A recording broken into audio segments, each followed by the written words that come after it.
Gusto nyo ba ng extra income na kahit nasa bahay ka lang pwede ka na makapag-business sa maliit na puhunan? Ito na ang sign para subukan nyo din itong DIY kit ng Wise Cleaner. Sa halagang $355, makakagawa ka ng 15 to 16 liters ng DIY kit liquid detergent from Wise Cleaner.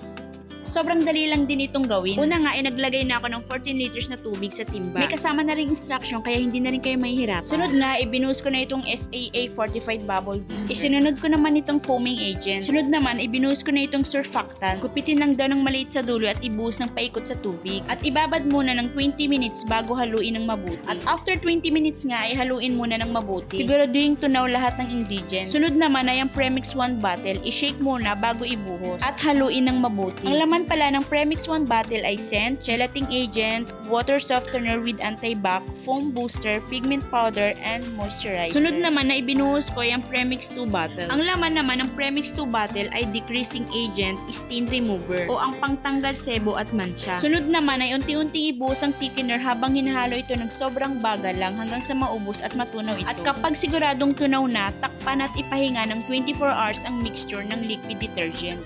At ganito na ang itsura after 24 hours. At dahan-dahan ko nang isinalin sa mga PET bottles. Bali, Ariel nga pala ang napili kong scent. Kung gusto mo mag-start ng negosyo at maliit lang ang puhunan mo, try mo itong negosyo package ni Wise Cleaner.